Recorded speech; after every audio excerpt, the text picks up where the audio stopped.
What we can do is take the processing data and the history and point to those things to working with banks and open up access to that industry as a whole. So we can point at the transactional data and say, look, this is actually a very stable industry. It's in high demand. You shouldn't have any reason to be apprehensive of working with these companies.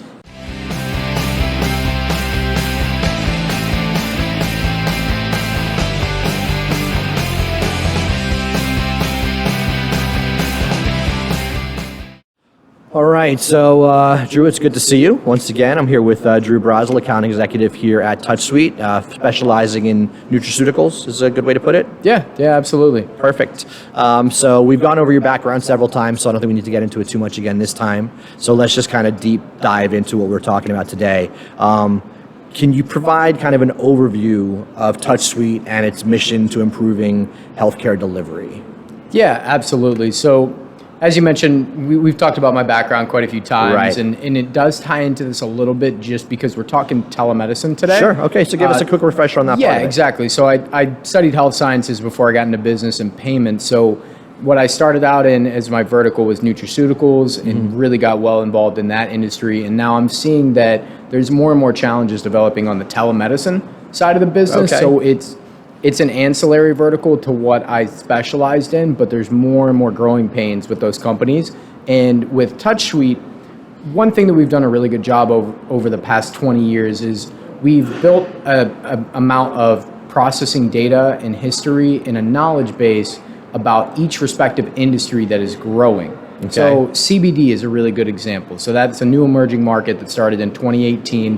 What we can do is take the processing data and the history and point to those things to working with banks and open up access to that industry as a whole. So we can point at the transactional data and say, look, this is actually a very stable industry. It's in high demand. You shouldn't have any reason to be apprehensive of working with these companies. And that just makes it easier for CBD companies. And then we're going to take the same approach now with telemedicine. Gotcha. The more of those businesses that we support and build a knowledge base around why banks and traditional financial institutions should be comfortable with supporting them from the financial side, it makes it easier for the owner and operators of those businesses to run, grow, scale, and thus effectively increase and make it easier for consumer access to healthcare. Gotcha. Okay, so what inspired, especially since it is kind of new, what inspired the development of a specialized processor for telemedicine applications? It's just a newer industry, and at any time in the payment space, if there's a lack of knowledge or a lack of history, companies on the payment processing side are apprehensive to work with them. So Makes sense. The need kind of just developed as the rise in telemedicine boomed in spite of COVID. Again, COVID was kind of the accelerant for a big change in the way we access everything. Right. Telemedicine being a major component of that because people couldn't go in. So you had all these people pivot to this model, but traditional healthcare and then traditional payments wasn't really tailored to service those clients in the way that they're now delivering healthcare. So Gotcha. That's one of the reasons that it kind of developed, and it happened pretty organically on its own. And some of the reasons as to why it would be higher risk compared to walking into your physician's office, kind of what we talked about in the last episode with the prevalence of fraud. Absolutely. You get people that are going on and trying to get access to medication online, which is much harder to do in a retail doctor's office environment. So all these companies have some parameters in place, but with the rise of like the weight loss pharmaceutical prescriptions, that's a huge thing, right? So now you're delivering these through a telemedicine format.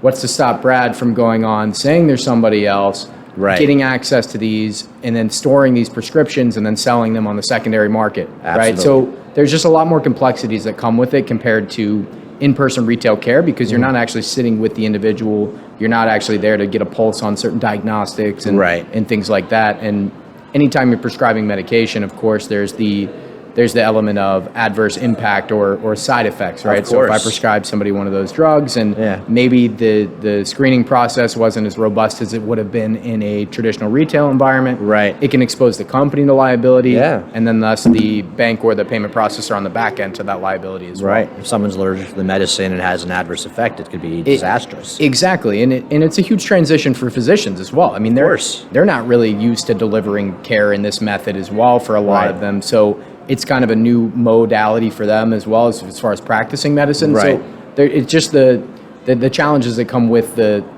the newness of the industry, I would say, that make it a challenge for a traditional bank to want to support them. Right, gotcha. So I'm sure there are some unique challenges telemedicine pose in terms of data processing and transmission. So let's talk about that a little bit. Absolutely, yeah. So in our space, you always have to be PCI compliant. We're a level 1 PCI secure facility. Right. You and I have to scan our thumbs or fingers to get in here every day. Absolutely. Our servers are even locked down to maybe 1 or 2 people that can access them in the building. So That's right. we're the highest level on PCI, but in telemedicine, you're also bound by all the HIPAA compliance as well. So that becomes an extra layer of protection where if a company only is used to doing PCI level transaction data passed along, but Right. maybe they don't have a comfortability with HIPAA compliance, Sure. they may steer away from even working with that again, because it poses more liability to both the company and the processor, because then there's 2 things that you need to be bound by as far as data security goes. And HIPAA's been a big one. It's been around for a while, but again, Right. it's been built around a retail model, not a telemedicine model. Right. So it has to adjust to the new technology. Exactly. Gotcha. Do you have any kind of real life examples of how telemedicine and specialized processors are being used to improve the healthcare delivery? Yeah, I mean, I personally access telemedicine all the time. It's Okay. convenient, it's quick. So I mean, I think everybody at one point or another, at least the past couple of years, has either sought telemedicine or been forced to do it because they weren't able to actually go into their doctor's office. Absolutely, yeah, And for sure. I was a little resistant to it originally. It just seemed weird because it was Yeah. new, right? And I found that it's actually really beneficial for me from a scheduling standpoint as a busy professional. Right. I can just access healthcare much more quickly. So I think that's the same for everybody. But to be able to make it more accessible, it needs to be easy for companies to offer it. Sure. They don't have to. They need to make sure that they're not exposing themselves to any unnecessary liability. And then us as payments professionals and payments providers need to make sure that we're passing the right compliant data along to make it accessible for everybody. So, Right. And I think that's kind of the method of healthcare delivery going forward, especially for lesser or non-sophisticated needs. You know, if I have a cold or something like that. Right. It's cumbersome for you and I to have to schedule a doctor's appointment, miss half of a day of work, Absolutely. go in, and just for them to tell them, well, just ride it out. It's just a cold, right? Right. I'd much rather get that information over a 10-minute phone call Right. than, having to throw my entire schedule around. Well, so much of the things that have come up, and especially like you keep it seems to be a unifying theme in all of these conversations that I have with you or anybody else around here, is the effect that COVID had on things, the change that it made. We might have been kind of going in this direction eventually anyway, but COVID definitely sped up the process. Yeah. So I think it's about embracing the new technologies and the ability to do things remotely. You know, it started out with remote work, and now you're talking about remote, doctor's visits, all of these things. For convenience sake, unless you're dealing with a serious ailment or something like that, a lot of times if you can do telemedicine, it's much more convenient with our busy lives and our work days. It's almost impossible to schedule. So Exactly. And some of the practitioners I work with, they specialize in servicing areas that have very limited access to care. Okay. So that's the biggest thing is if you live in a super rural area, Right. and there's one doctor in the entire town, Yeah. and that's the only person that you can go see, you have a 6-week wait time. Right. So it's just improving that access, it's reducing the wait time. So that's a really rewarding thing about being able to support these businesses on the financial side, is knowing that I'm helping to facilitate that access of healthcare to people that really need it. And you'll even see in a lot of insurance policies now that telemedicine coverage has expanded quite a bit. Sure. And a lot of times it's far more cost effective to lower income families to leverage that versus having to go into a retail environment, which makes sense because if you're running a retail clinic, your overhead's much higher. So Absolutely. the expenses of everything, the insurance cost is higher. It's just more costly to everybody in the equation.